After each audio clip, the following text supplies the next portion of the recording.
Hello everyone, hope all of you are doing good. Welcome to the lecture 3 of course Strength of Materials part 1. In the earlier session we have seen Y factor of safety, and then we have seen what is a load, and then we have seen classification of loading. So basically when I say Y factor of safety, we have seen that the calculations we do are from formulas that we use, which are based on certain theory, and that theory is developed using these assumptions. That the entire theory surrounds these assumptions that I have derived. I have mentioned already in the first lecture. So since but in reality, in real world, following that assumption is almost impossible. So all the that to follow satisfying all the assumptions is it is a seldom case, never possible. So automatically, to say stay on safer side, to avoid any unnecessary or unprecedented failures of our components that we design, we need to have factor of safety. Apart from that, even if we have designed properly, we have taken into consideration every possible thing, still the end user may use it in any way he likes. Say we have taken an example of a bike where we have said that it is actually intended for two people, but sometimes we find to see 3 to 4 people also riding on the bike.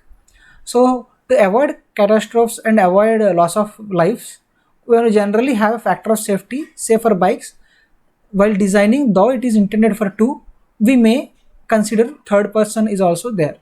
So while designing itself we do that. Even in real world, if 3 persons, it should not be done, but even if 3 persons ride the bike, climb on the bike, then bike will be safe, and at the same time the riders will also be safe. So human behavior is unpredictable. These things we have seen. Then we have seen what is a load. The force or couple that is a member is subjected to during its functionality, when the component that we designed is actually serving its purpose. Here we have taken a swing. When the girl is already having her fun time with the swing by swinging to and fro, then we have seen that the weight of the girl acts like a load on that swing. Then we have seen classification of loading can be done based on time, based on area, based on direction. With respect to time, we have seen it is like static and dynamic. So where we have seen several examples there. Again, with respect to area, it can be concentrated loads and distributed loads. Again, when I say load, it can be both force or a couple or moment. So we have taken examples of chair where we have discussed about point loads, and then this particular table where I have shown you, I have tried to describe you about distributed loads. Then with respect to direction, when I said, it was all about normal loads and shear loads. Again, in within normal, it is again tensile, all those things. So we have seen with certain examples how point loads act, how this tensile load in certain elements, tensile load is acting, where it is acting, compression loads, where it is shear loads, everything we have discussed. And we have taken different types of examples, and also introduced bending moment and twisting moment concepts in the earlier session. So anyway, now in this session, what we will see is stresses and its types, what are strains and its types, then stress strain diagram of a mild steel, then a proof stress concept, and one more is there which we will discuss in the last few minutes. So basically, what is stress? It is internal resistive force divided by resisting area, that is ratio of internal resistive force to resisting area. So what is this internal resistive area? It is the force developed against any intended deformation due to external load. Earlier what we have seen taken an example of a bar while explaining types of load, etc., and also in the first section. Now for suppose take an example where a particular bar, a rectangular bar, is fixed to wall. So it can't come out at this point. Without failure, it can't come out. And in our strength of materials case, we're focusing our study on the components that are not failing. We are studying up to the failure part, not beyond it. Beyond that, it will be failure analysis, which is not our scope of actually that is not the scope of this subject. For this subject, whatever study we carry out, whatever stresses, strains, all we study, they are within the limits of failure, not beyond it. So before failure only we are studying. So here when we fix it, for strength of materials perspective, we see that it can't come out. We simply say it can't come out of that. It is coming out means coming out from this fixed part means if the bar is, it means it is breaking, that means it is a failure. So we are not talking about after failure analysis, we are talking about before failure. That means when the part is functional, it is working, it is intact. So during that time, say for example, when it is intact, we are applying certain load P. Now what happens? Here we are applying certain force P, we are trying to pull it away from this particular fixture. Then what happens, this fixture will also try to pull it back. Ultimately that is a reaction that is arising. So when we draw a free body diagram of that particular bar, from this side it is externally applied load P, and from this side it is reaction force due to that fixture, and which will obviously be equal to P in this case. So what is happening? This bar is being pulled by P from both the sides. So there we have seen that, say for example, this is first part and this second part of the bar. I am taking a certain section here. We can take anywhere, here or here, anywhere. I am taking here in this place to explain you the concept. Now when externally I am applying load like this and trying to pull this, tear it apart, what's happening internally, this particular solid, this particular bar tries to stay intact. So what happens when you analyze at this section, what happens is this part 1 will try to pull this part 2. So this part 1 will try to pull this part to this side and try to keep it with itself. In the same way, part 2 also try to pull this part 1 towards itself, and in this way this entire thing stays in place in equilibrium, and in this way it is successful in resisting the external force. So though we apply external force, the resistance is developed internally in order to stay intact and in equilibrium, not to avoid any failures, right? So in that process, what is happening? Internal forces are developing, and what are they doing? They are resisting the external loads. So those internal forces are called internal resistive forces, that are resisting any kind of deformation that is being intended by the external forces. What exactly they are doing? They are trying to pull them apart. While pulling, what happens? If initially it was like this, after pulling it may try to deform like this. As it is getting pulled, material, it keeps on getting pulled, something like this will happen. Length will increase, right?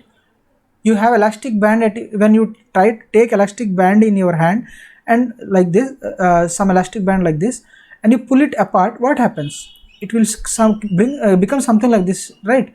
It will extend itself. So what happens? Initially elastic band was thick. When it is being pulled, the length increases, but the area of cross section decreases, thickness decreases. So those things we will discuss later. For now you understand that there is a deformation happening when external load is applied. In this case it is pulling, that's why length is increasing. Some cases it may be reverse. There is this block and you are trying to push it. So to avoid crushing of this block,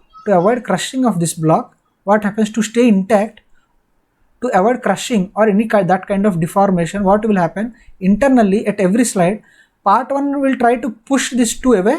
A similar way part 2 will try to push this away. This is just a reverse case. So again their resistance forces are coming into picture.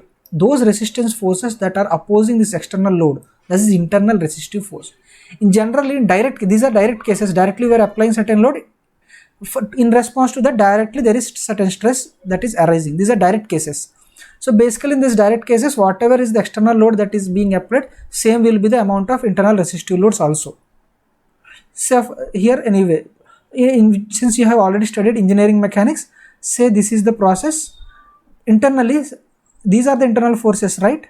Say for example, I am taking free body diagram of 2. Here I have taken P, that is external force that I am already applying. So part 1 that has been here, what kind of force that will it apply on 2? In this direction, it will try to pull towards itself, right? That is internal force I, for example, internal force. So this body, to stay in equilibrium, not to come away from a break apart, to stay in its place intact, minimum what should be the force? Equilibrium, to maintain equilibrium, that should be equal to P, because sigma fx you might have studied in engineering mechanics. So in this is the x direction, then minus I plus P equal to 0, that means P equals to I. So internal force is equal to the external force applied. In these direct cases, internal force equals to external force applied. These are general. Special cases we will decide further. But anyway, for now understand that whatever internal resistive forces that are being developed, divided by the area that is resisting that force. Here in this case, this area, this is the area of cross section that is resisting that force. Externally we are trying to pull it like this, part 1 and part 2. Externally we are trying to pull like this, but this particular area that forms a membrane like thing for part 1 and part 2, this area tries to stay intact.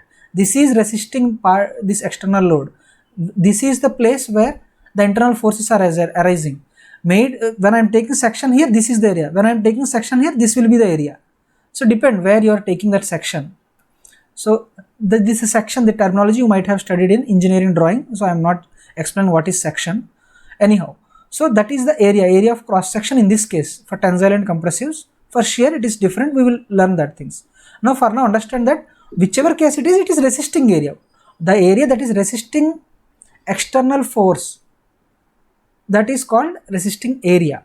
So internal force that is developed due to external load, and also the resisting divided by resisting area. This entire thing becomes stress. Okay, now again there are two types of stresses, that is normal stress and shear stress. So these types of stresses we will study shortly in this session, but before that let us see two points regarding stresses.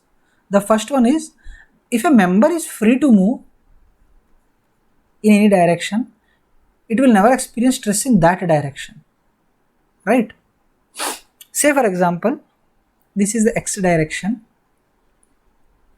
I will take a very normal example. Say there is a plane like this. There is a cylinder I am keeping on it. Frictionless plane. This is a frictionless plane. The surface of the cylinder is also frictionless. There is no friction at all. Very smooth surfaces. Now when I try to push this from upwards, the cylinder tries to go downwards, but to go downwards there is a plane or a ground which is obstructing this cylinder to go downwards. So there is a restriction to its movement.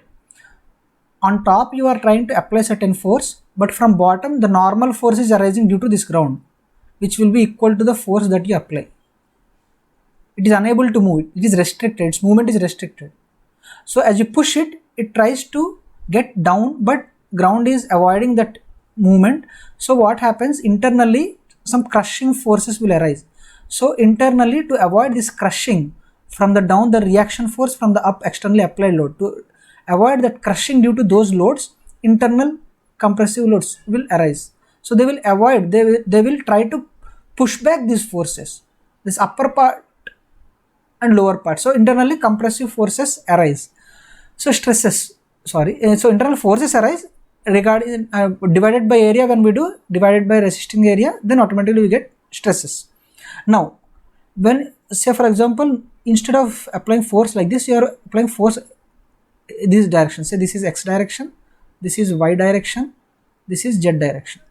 So when you apply force in x direction, say in this direction, say this is, you are not applying, you are applying in this direction, then either in this direction or in this direction there is no restriction. It is frictionless surface, right? It can happily roll like this or happily roll like this, even slide. There is no problem at all. So there is no restriction when you are trying to pull it this side or this side. There is no restriction. When there is no restriction for its movement, then what is happening there? No kind of internal forces are arising.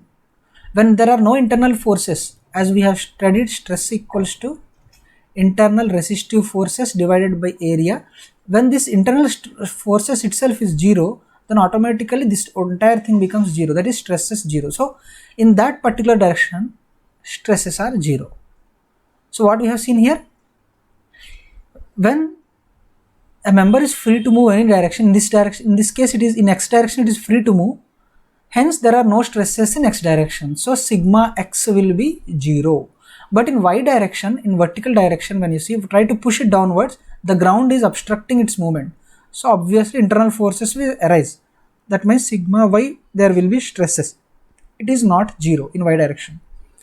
So you have to understand that point. next one is stress will only come in a direction in which externally applied load or its component is present. It is just a little bit of different version of the above what we have discussed. Say for example, again this is a ground that we have, frictionless ground, there is no friction on it, there is a block placed on it. Say for example, there is certain stress like this, normal stress, compressive normal stress. So it is, since it is vertically downwards, there is no horizontal component for it, right?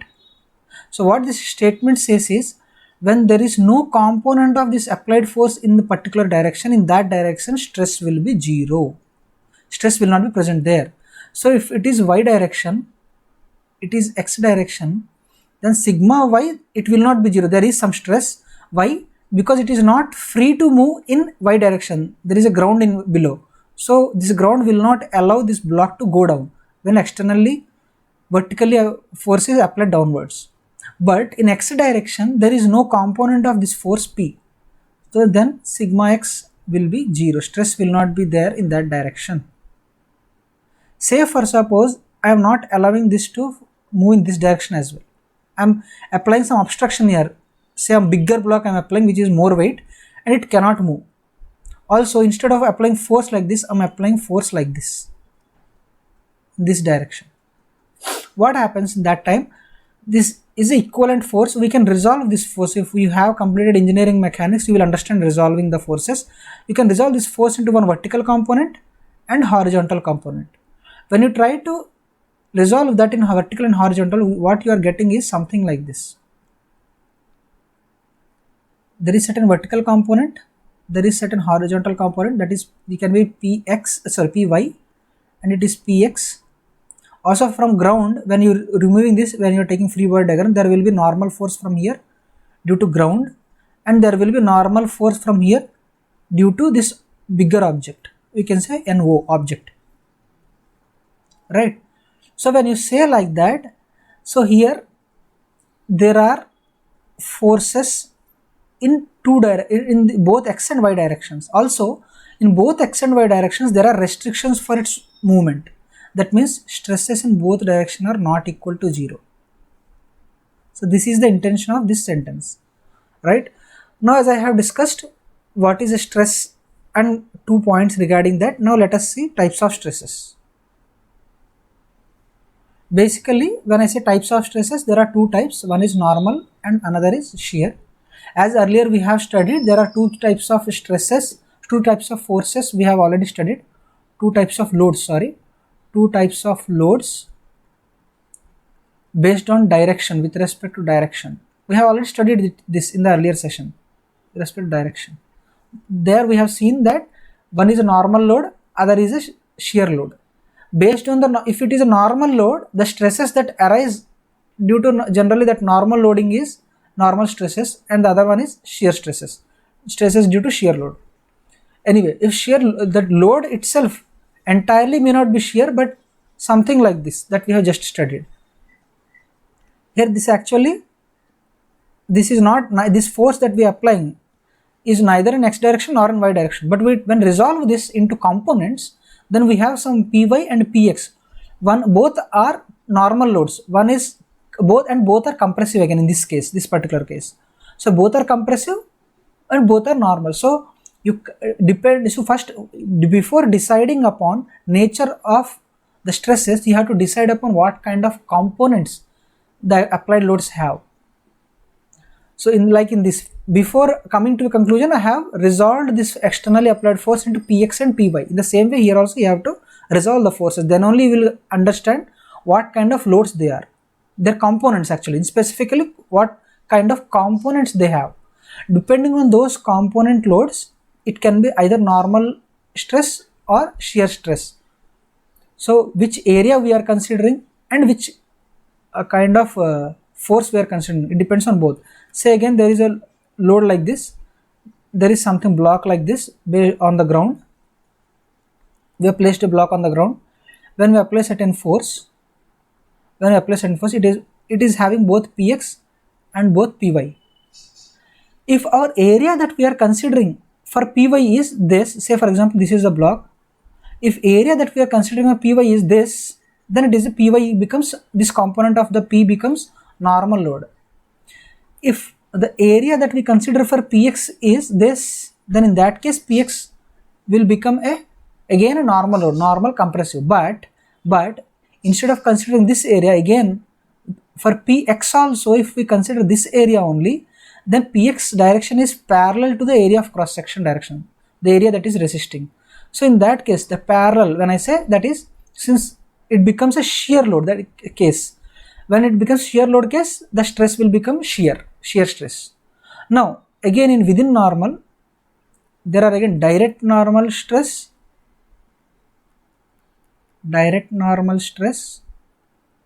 and indirect normal stress. What are these? We will study indirect normal stress. Again in shear also there is direct shear stress and indirect shear stress. So actually when I say direct, in the sense the externally applied load is directly normal, the load that is being applied, when its components are found out, like in this case for P we have found out components as Py and Px. If those components, whichever components are normal, the load themselves, the components themselves are normal, they will cause direct normal stress. In that case what we can say, generally normal stresses are denoted by sigma and shear stresses are denoted by tau. This sigma will be equals to the load that we apply. If it is a px, py, if p itself is normal, then directly p, whatever it is, this case you have to understand.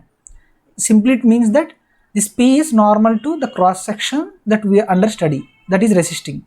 This area, whatever area I am keeping here, to this area this p is normal, perpendicular in direction. Okay, the direction of the p, the line of force of p is perpendicular to the area of resistance, this area. So this is direct case. Similarly in shear case also we can have tau equals to same p by a, but in this case this is the resisting area, to this area this line of action of p is parallel. We have studied that, right? So line of action, this case, in this particular example, if we talk here, in this case p is py, in this case p is px. When we take px and area is same, this top surface is area. When area is same in both the cases, if we take this p as px, then this will become shear stress case. If we take py, then it is, this py is normal to this area, right, perpendicular to that area, that's why it becomes normal stress. So shear stress, normal stress. In that again direct normal stress, direct shear stress. Now getting into bit deeper, these things we will learn in the next class, further sessions when it is those particular concepts come. But for now understand that there is another two cases, both in normal one as well as shear one. In normal there is indirect normal stress that is caused by bending moments. In the last session I have introduced you what is bending moment, right? So this bending moment m, if we consider, then in that case sigma will be m into y by I. Simply putting it, in the earlier session we have taken this particular example of a beam. So about this, say this is x, y, z, something like that, then about y, when you apply some moment, it will try to bend this beam, that is bending moment.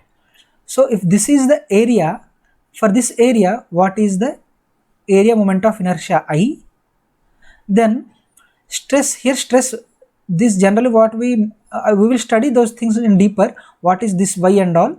So for now y will be like distance from the, this is the central plane, neutral plane, this is the neutral plane.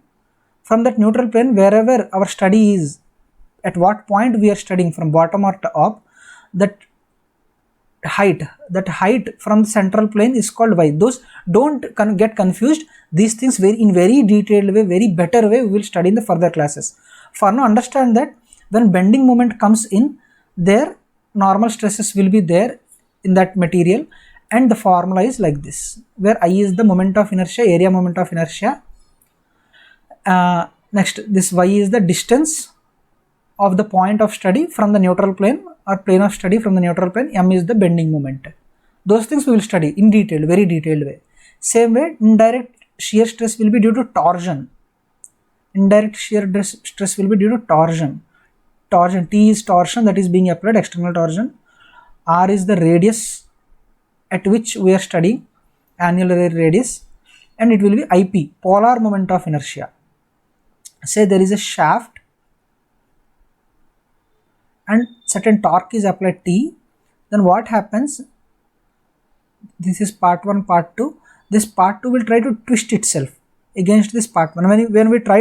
When you externally you are applying certain torque tau and you are fixing at this end, part 1 will not try to move, but part 2 will try to move. When it is trying to move, what happens? At this area of cross section, part 2 will try to shift, twist. That is twisting moment. So application of torque gives rise to shear stress. How that shear, it is becoming shear in nature, that we will study when torsion topic will come. But for now, understand that torsion will lead to shear stress, bending will lead to normal stress. So those are indirect normal and indirect shear cases. So how got it? Next, when I said we have studied so many things about stresses. Now coming to strain, as there is a normal stress, corresponding to that normal strain will be there. And simply putting into words, what is normal strain? Change in the dimension by original dimension. Say here we have a certain bar. When we are trying to pull it, it has same volume is fixed, right? We are not going to add any extra material. The same material is being stretched in certain direction. When it is stretched in certain direction, like our rubber band, what happens? In other direction, the dimension will reduce. But those things we will study later. But for now, when in that direction in which it is being pulled, it will increase its length, right? So originally it was length L, but after deformation, elongation, it is L dash. The L dash is greater than L when it is tension case, tensile load. In compressive load, what happens? Similar way, when we are trying to push it, what happens? It will become like this, bulged. And initially the length was L, but finally the length will be L dash. In this case, L dash will be less than L. Based on external load, the length will either increase or reduce. So accordingly, normal strain will also depend. So anyway, so the change is there, that like L dash minus L, it is change in the length, change in the dimension. So understudy, the dimension that we are studying here is in x direction, that is length. Change in that length, before application of load it was L, when load is applied it is L dash. In the second case it is compressive load, and in the first case it is pulling load anyway. But in what we are trying to say is final load is L dash. That final load minus initial load, the original one before applying load, that difference is delta L. That delta L, that is change in the dimension, divided by the original dimension, is called normal strain. Okay. Now shear strain, it is a bit different. Here shear strain is generally related to distortion. Normal strain is related to elongation or compression. This is compression case, this is elongation case. So either elongation or compression. Normal stresses cause that, accordingly in material also strain will be like that, either elongation or compression. Compression means L dash minus L, this delta L will be negative because L dash is smaller than L. Elongation means it is increasing the length, that means final length will be more, that means this L dash minus L will be positive, that means delta L greater than 0. So it depends, it is elongation or compression. Anyway, those in detailed things we will study later, but for now understand that normal strain is related to elongation or compression, and the formula is this. Now shear strain is related to distortion, shape change, distortion. So in normal strain case, shape is not changing, but dimensions are changing. If it was a cuboid earlier, after that also it will be cuboid, but shapes will change. Its width will decrease, its height will decrease, its length will increase based on the load, tensile load in x direction. But ultimately the final product will also be a cuboid. But in the shear strain case, it is not like that. Shape itself will change. So initially, say for example, this is the cuboid we are having. From this direction we will say this is the cuboid. This is the cuboid that is being fixed to the ground. So we are applying certain shear load on P. So this is the area of study. So automatically shear load tau will be coming all on an entire area A, distributed on the entire area A. This tau, what will this tau causes? It will try to pull this forward along this force P, along the direction of this force P. But what happens at the bottom, this block is fixed. Due to that what happens? Due to that what happens? If the force is strong enough, the applied force is good enough, then initially though it was like this, final shape will be like this. It will be little bit move forward. This will try to move forward. This edge, this top surface will move forward. Accordingly, these things shape will change. Earlier it was rectangle.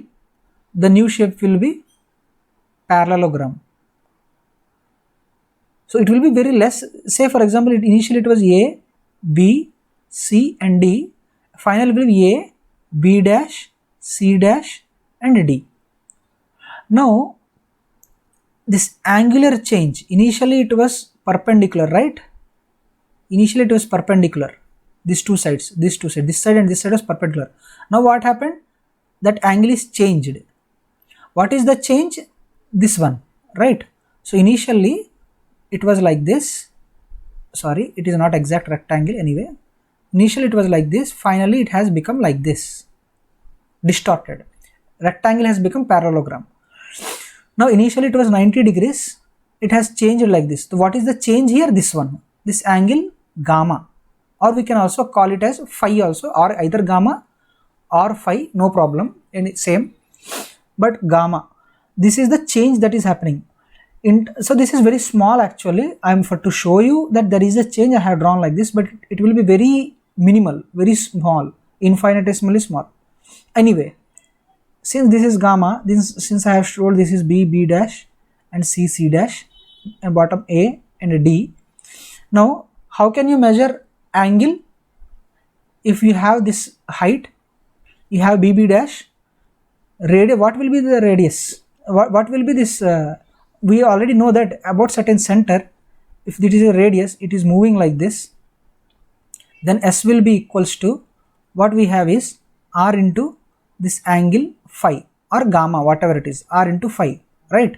Now what happens is we want phi or gamma, whatever it is, phi or gamma, whatever it is. When we want that, we will send R to that side. What happens? Sorry, space here, phi will become S by R.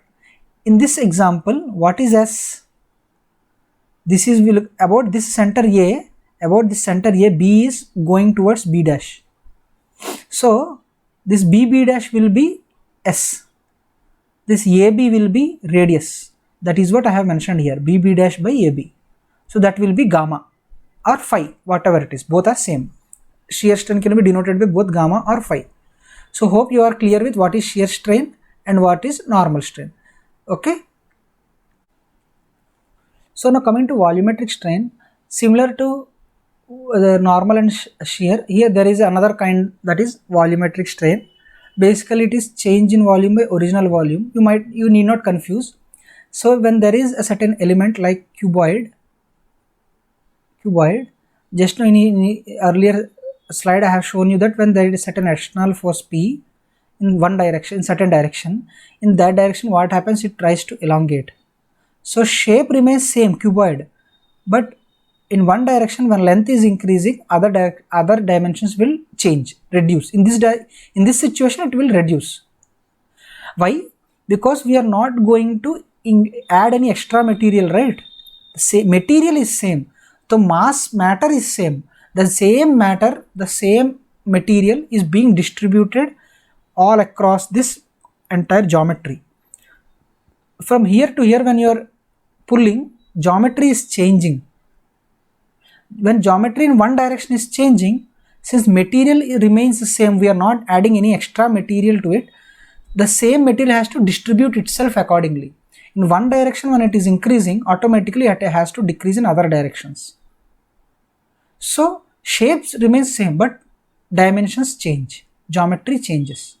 Now when the dimensions are changing, initially it may be like 5 height, 4 is the width, 3 is the 5 length, 4 height, 3 is the width, length, width and height. Then it will be something like 60. In the other case, it may be like it has increased pulling, right? It may be like some 7, automatically others will reduce, something like this. For example, I am saying it will be somewhere 42. So volume is changing. In this particular case, it is I have shown you as if it is reducing. In some other cases, volume may increase. But anyhow, the point here is volume is changing when external force is applied and the movement of the material is restricted. So when volume is changing, so final volume will be Vf, initial original volume before loading will be Vi. So that change is delta V, change in the volume, divided by original volume V. This entire thing will be volumetric strain epsilon V. Right, so we have seen what types of strains as well. Now engineering stress and true stress. Initially what we have learned is, when I say stress, simply we are saying resisting load by area. But which area should we use? Because when we have certain bar like this, when we are pulling it, initially we have measured, before loading it, we have measured its area as A or A naught. Say for example, original area is A naught, initial area before starting loading. But after once load is applied, then it gets pulled, right? It gets pulled, length increases. That time also, if the force is there, then but area is not same, right? So breadth and height decreases. Though length increases, breadth and height decreases, or decreases, or whatever it is, changes. Dimensions changes. So area will also change. The area A is not equals to A naught. But still, during the experimentation process, in between you may not be able to calculate what is A naught. Because during once you load this, there are certain machines. Say I will show you.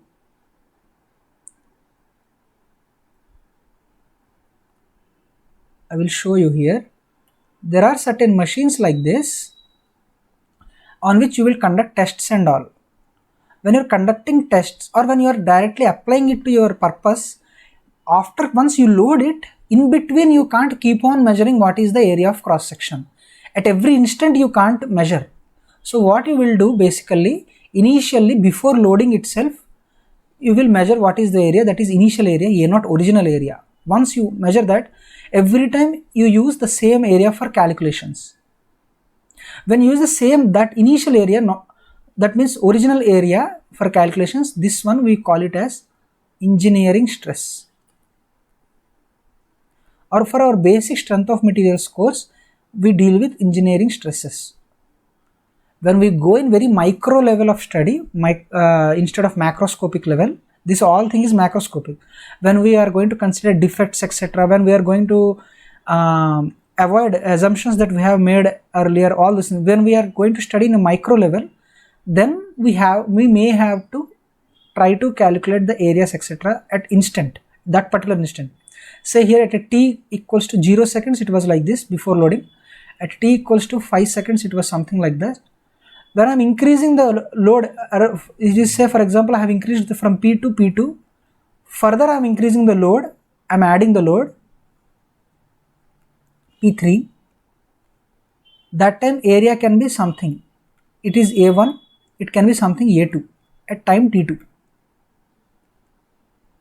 So with respect to time or with respect to how much I am increasing the load, accordingly area is also changing. If at all I put my efforts to calculate that exact area at that instantaneous area, and divide the load by that area, I mean whatever is load at that particular instant, may it be P1 or P2 or P3, whatever load it is, I can be anything, I can be 1, 2, 3, at what instant you are measuring, based on that you can put it there. That load divided by that instantaneous area. A can be A1, A2, A3, anything. So instantaneous case, this instantaneous areas, when you use instantaneous values, then that will be true stress. Especially values, when I measure, I am only referring to area. This load anyway you are applying externally, so you can always measure, you can come to know what load you are applying time to time, so that there is no problem. So load can be changed, but area always, if you are using the same original area in that was initially before starting the experiment, or before putting it the component to its service, if you are measuring that area, original area, then it is engineering stress. If you are trying to measure the area at any particular instant and put that value here in the formula, then it will be true stress. Similarly, in the similar lines, there is engineering strain and true strain as well. So before starting the experiment, the length was L0 for the component. After the experimentation is complete, length can be something like this, LF, L final. Ultimately what you will say, initially it was L0, and finally it is LF. So the difference you will say is LF minus L0 when it is being pulled. That is the case I am talking about. So LF minus L0 is delta L divided by, so what is strain? When I say strain, for example, we are taking normal strain, say for example, suppose, then what is normal strain? Delta L by L, right? Here what L will you take? If you take L0, do you think from this stage to this stage it was every time the strain is same? No, in actual case it is no. Why? Because from here to here on application load, say this happens, this entire process, the experimentation takes, say for example, from this instance to this instance, in t equal to 10 seconds. In somewhere between t equal to 2 seconds, the length will be some L2, which is little bit more than L0. Somewhere between t equals to 5 seconds, length will be L5, which is little bit more than L0. So here LF is ultimate, last one, which is greater than this L5. Again L5 is greater than L2 and again greater than L0. So this is at t equals to 5 seconds. This is at t equals to 2 seconds measurements. If you at all you measure, that time I am saying. So at t equals to when you are saying like that, it is instantaneous measure. So for that particular situation, strain value will be different. That time delta L value will be something, and again this I equals to 2 seconds or 3 seconds, whatever it is time. So Li, the corresponding length Li is different. So if you are using L, so to avoid every time measuring during the experimentation, measuring the length, measuring the dimensions is very difficult, almost impossible, or it is unnecessary actually. There is no problem. We will study why it is there is no problem even if we use initial values instead of using instantaneous values. We will know that in further classes, but for now understand that there is no problem. So we will go ahead with using original length, initial original length. So we will not use instantaneous values. That time what we call that strain? Engineering strain. But when you try to use instantaneous lengths, as and when you try to measure the instantaneous lengths when you are experimenting, and also the changes that change that is happening in the length, both things you measure instantaneously every time, and that ratio when you find out, that will be true strain.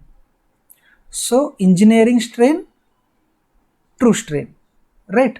So similar cases can be done for shear strains also. Just I am trying to show you what is the concept here, that's it. Now on the similar lines, stress strain diagram for mild steel. Again, this is a tension test. Generally this stress strain diagram that I have mentioning here, what is the stress strain diagram, we will shortly know now itself. So that actually simply as a stress strain curve, that we will get, this will be a graph actually. On one axis, the x-axis, we will plot strains, and on y-axis generally we plot stress. So this stress and strain, this graph, the diagram that we get for mild steel is by performing a tension test, tensile test. This is a machine that we will use. What is tension test? Basically, simply to understand, this in this machine, this is the top thing that you are seeing is a holding grip. So I will show you with the holding grip, and this bottom thing is the top. So here what you see is this is specimen that here it is being there in this particular image, that bigger image that I am showing. This specimen is being held between two grips, holding grips, that is top one and bottom one. So that load cell applies certain load through this certain mechanism that is not, there is out of scope for this particular session. Those things you will learn when you are actually doing the experimentation. So now you understand that there is certain tensile force that is happening. So what is happening basically, that specimen is being held between the grips and load is applied in opposite sides. That means on this specimen, load is applied on opposite sides, certain P like this, tensile load. And when we are applying tensile load continuous, we will not apply all the load all of a sudden. Slowly, gradually we will increase from 0 to certain value P. During that time, that gradual load we have studied, right, with respect to time load in load classifications. So slowly the length will start increasing. So initially, say for example, specimen was like this, then it will increase to this. As you increase the load, the length also keeps on increasing. At certain point it will become so thin, that area of cross section will become so thin that it will fracture, break. So to show you that example, I am showing you this one. So how this tension test is made. So this one, the bottom one is a specimen before loading. Once you load it in that machine that I have shown you just now, and when you apply load P gradually and keep on increasing that value of P, it will so happen that at some point it will break like this. We generally call it as a cup and cone fracture. It is not the study of types of fracture here, so we are not discussing that thing. But for now, understand that when tensile, there is a tensile test that is done, and when we use mild steel for in tension test, we will find a graph. We will find as the load is increased, the P is applied gradually increased, it will elongate, right? Continuously it is elongating. So strain is happening. Since there is continuous change in strain, dimension. So change in dimension by length itself is strain. So there is continuous change. So delta LF, L final minus L initial by Li. So this LF is continuously changing time to time as you increase the P value. So automatically this delta L is also changing. So automatically this sigma, the epsilon is changing. So this strain changes. Similarly, the load you are changing, right, and a cross section, on that cross section you are increasing the load continuously.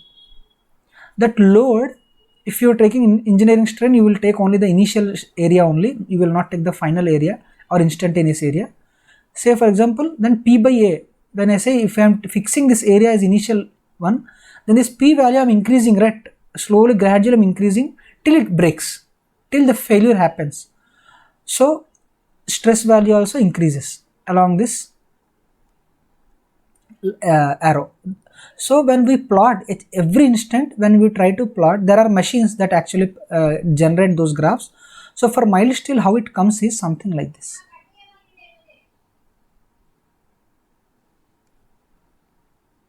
Right. So this is the graph. So basically, to show you more in a more proper way, this is something like that. This is the graph we get, right? So to be more precise and more clearer way, to explain you more clearer way, let me explain you.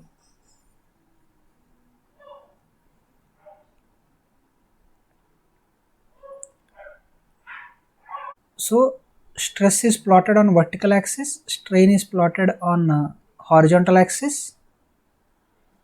Now when you plot like this, is not vertical line actually I should have drawn vertical line. By hand I am unable to draw it exactly vertical line. So anyway, assume that it is a vertical line. Now graph will be something like this.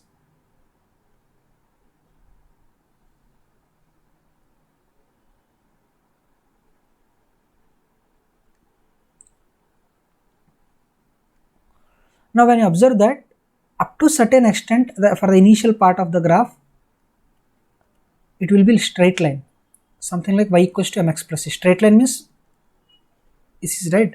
So if that line is passing through origin, c will be 0, it will be y equals to mx. So here instead of y, sorry,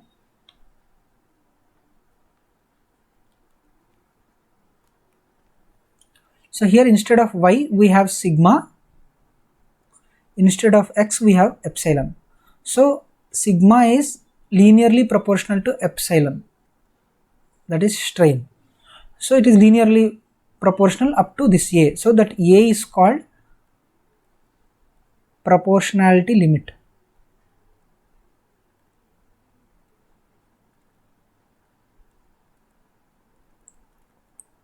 After that, up to certain extent, when you go further, when you go increase the p value further, load value further, strain and stress both will increase up to this point, that is point B. This one we call it as elastic point limit or elastic point. So that B is basically called as elastic limit. That A is proportionality limit, B is elastic limit. What do you mean by elastic limit? Till the point B, say for example at that point load is PB, below PB whatever load you apply, that specimen will regain its shape. That means, say for suppose up to when there is certain element like this, when you apply load and try to stretch it, that P when it is below, when P is below elastic limit, so though when you are applying the load it will stretch, but when you remove the load, immediately it will come back to its original position. That means initially if it was L before loading, once you remove the load, after the loading, though it becomes L final, after loading, though it becomes L final, once you remove the load, you leave it as it is, then again it will come back to its shape. So it will regain its shape. Elastic limit means when the applied load is below this, the stresses developed are below this limit, then material will regain its shape. Material will regain its shape, right? So below that only, up to there, that point only. Once you cross that point also, then plastic zone comes in. So up to this point, this is elastic zone. What we basically call is elastic zone. From here, so once you cross the B further, there is a point C and C dash, and there is a point D, and here you will call it a point E. We will learn what they are. It is F. Now once you cross this point B, the entire thing comes under plastic zone. When I say plastic zone, it means deformation is permanent. So if you load the element beyond PB, that elastic limit load, if you load beyond that, then what happens? You will enter plastic zone where deformation or distortion, whatever it is permanent. It will not regain its own shape, original shape. Okay. So in that, again, within plastic zone there are further classifications. Anyway, this point C is called upper yield point.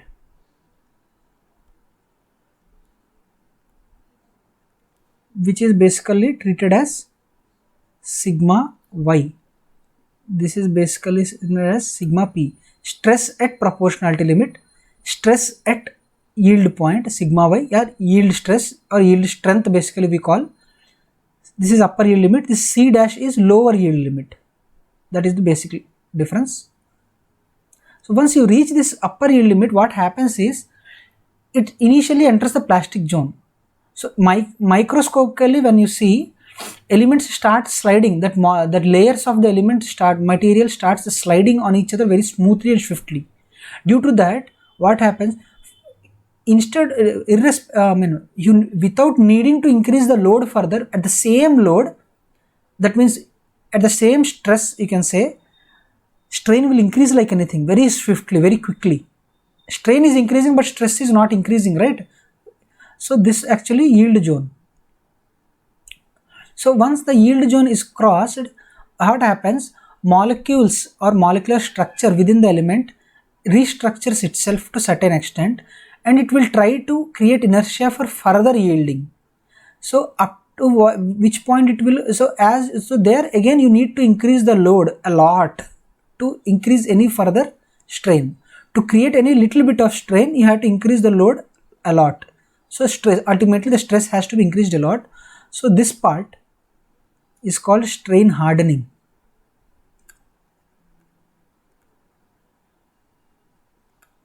Once you reach this particular point called E, then material will lose its entire capacity. Material capacity is reached. Furthermore, it cannot withstand any load. It will immediately start failing. So it will, basically what happens there is, instead of increasing, even if you put the same load very quickly, strain will increase but stress will come down actually, because the amount of load that you need to put is irrelevant now. Once you cross the point E, the load that you want to put is irrelevant. Material will anyway fail, so it will actually reduce. So this part is called necking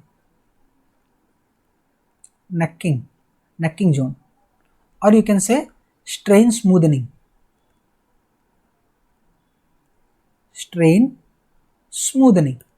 So these are the things that you need to understand here.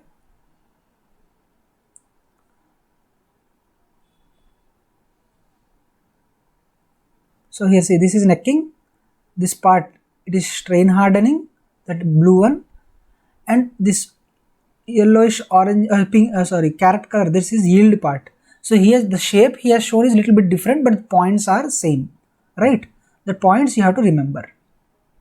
Okay, so this part E, now time has come to understand one important point.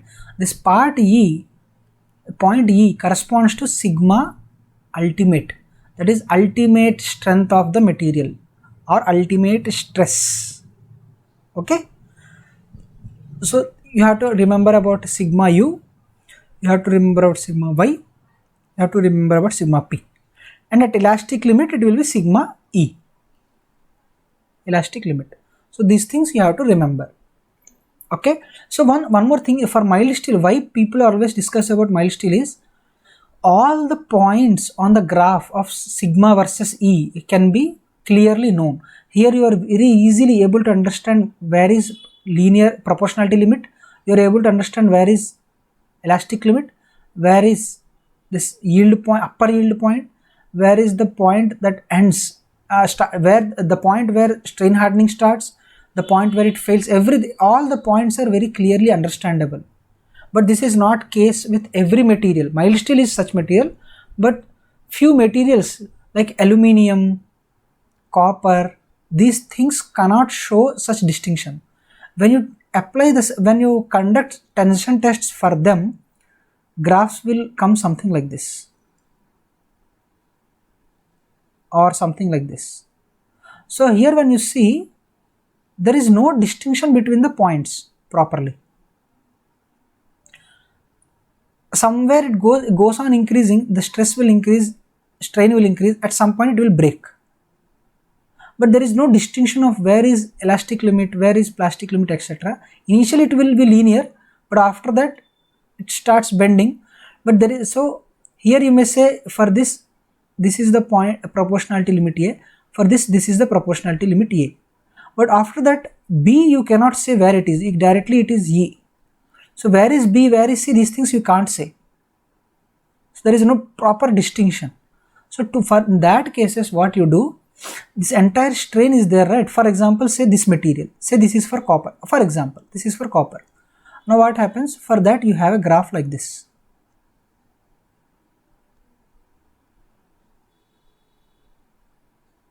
Graph like this, say for suppose stress strain graph. Now up to here you have straight line A, proportionality limit is there. After that you don't know where is B, where is C. So until and unless you know the position of C point like this in here, you can't say where is yield point. So to know where is yield point for this particular copper, what you do basically is, what is this failure point, right? At that failure, corresponding to the failure point, there is epsilon, right?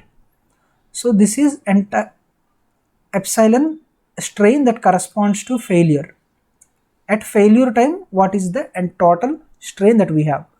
Among that, you will take 0.2%. So 0.2% of epsilon, somewhere here, this point. From here, draw a line parallel to this line, this OA line. So parallel to OA line. When you draw parallel to OA line, it will cross this original stress strain graph at somewhere here. We call that as point number C, and we will take that as yield point. That is the only option we have, or one of, at least for now, that is the only option we are going to study. So 0.2% of the total strain. So hope you have that. So this concept, this concept that we are using is proof stress concept. Okay, so some of the ductile materials don't distinct what is their yield stress and what is their elastic limit. So for those cases we have like that. Okay, hope you have understood what is proof stress also. Now there are certain cases, ideal stress strain curves, just like what we have drawn for mild steel, just like what we have understood for aluminum and copper. There are certain ideal cases that we need to study when we study stress strain curves, material behavior. This actually we will study in detail in material sciences, but here also it is good if we know. There are certain materials like rigid material. So of course that doesn't come under strength of materials. So when I say rigid material, what does it mean? Whatever amount of stress that you load that you apply, in whichever direction you apply, immaterial of that, any 2 points is within that length will not change. The distance between, the displacement between them will not change. It will stay intact as it is. That means there is no change of length. At any point of time, there is no change of length. That means delta L by L is always 0. That means strain is always 0. But when you are applying load, external load, at every cross section, internal forces will of course arise to avoid any kind of deformation. So that what is happening, as you increase the value of this P, this internal force value is also increasing. So based on that internal force by that area, that is a stress is also increasing. So for rigid materials, perfectly rigid bodies, what happens? Strain will always be 0, and stress will keep on increasing. There will be no end for that. It will keep on increasing. So this is for rigid bodies or perfectly rigid bodies.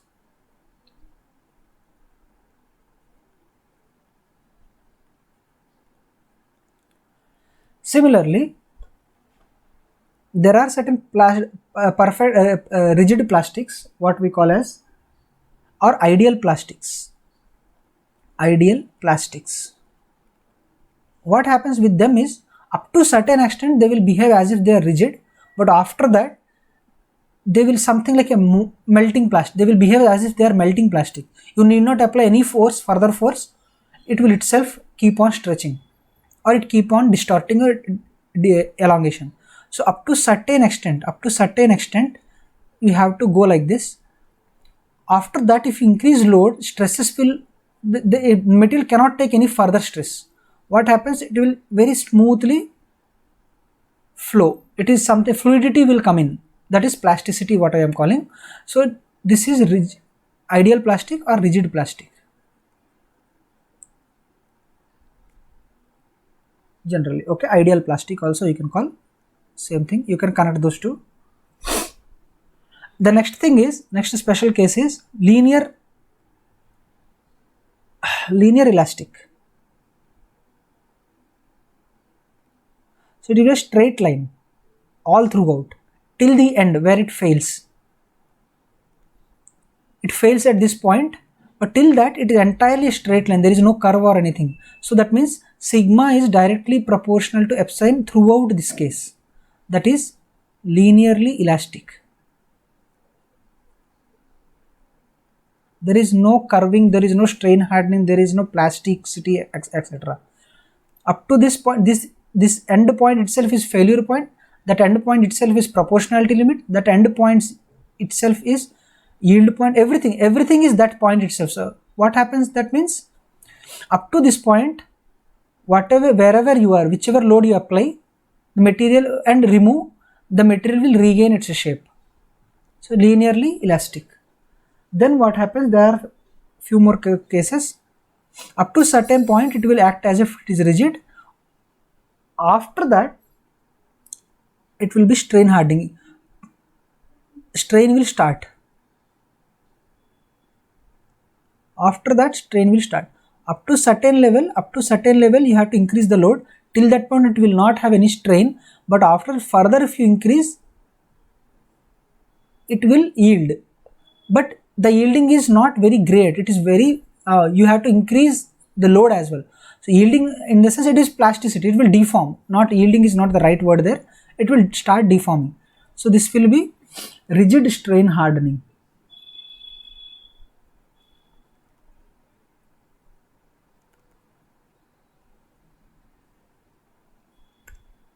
There are few more, something like this. So this one is called, here till some point it was linear, after that it is smoothened. Up to this point it is linear, after that it is smoothened, it is not increasing. If it was increasing, that was a different case, but it is smoothening. So I mean, what I meant by smoothening is, instead of increasing the load, even if you decrease the load, still it will, distortion will be there, deformation will be there. So it will be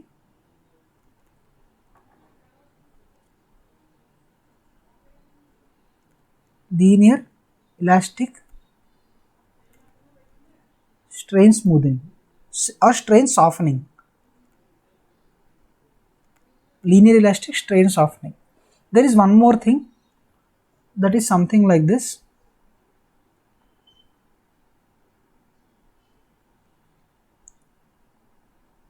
So up to this point it is linear, after that it is instead of coming down, it will going up, further going up. So strain hardening is taking place there. So this one will be linear elastic. So up to elastic point it is linear, after that it is strain hardening.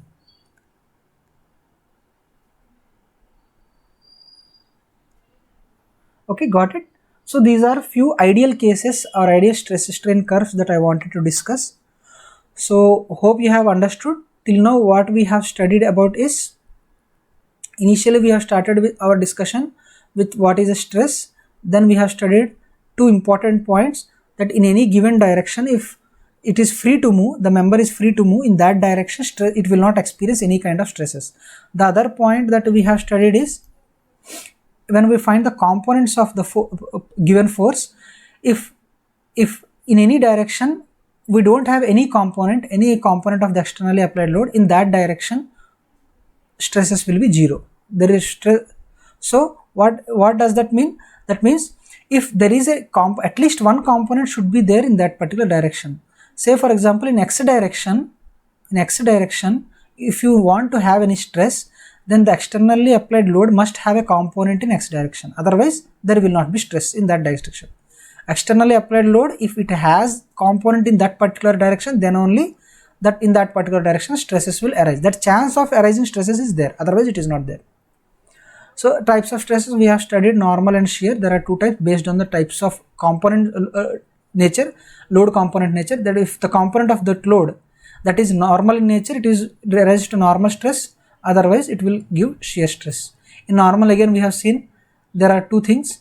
One is direct normal stress, other is indirect normal stress, where we have related it to bending moment, where we have related to directly applied loads. Same way here also direct shear and it is indirect shear. So direct shear is related again to the load and it is indirect shear is related to the torsion. So what are those formulas we have seen there? Then again we have seen similar to types of stresses, there are normal strain, strains are also there, normal strain, shear strain, and one more thing is volumetric strain. We have studied all those things. Then we have seen what is engineering stress and true stress. When you take instantaneous value of the area of cross section, that times stress will become true stress. If you take original area of cross section all the time, then it will be engineering stress. Same way we have engineering strain and true strain as well. Then we have seen for mild steel what will be the stress strain diagram. We have also seen that this stress strain diagram is generated using a tensile test of mild steel specimen. Then what is a proof stress? We have seen that all elements, all materials cannot exhibit these points, yield point, these all things distinctly. Few materials like mild steel can only do that task. Other things don't have that distinction. But for our calculations, for our research purposes, for developing any new materials, for various applications, we may need to find out what point can be treated as yield point for particular material. During that case in which we are unable to find the yield material directly from the test, this is the alternate concept, that is proof stress concept. Here we will take 0.2% of the entire total stress on the graph, and that point from there we will plot from this point 0.2%, this particular point is 0.2% of epsilon, 0.2% of epsilon. So from there we will take a straight line parallel to this particular original graph linear area, and wherever it crosses that point we will take as a yield point. Then we have seen some ideal cases, ideal stress strain curves. So that's all for this session. Thank you.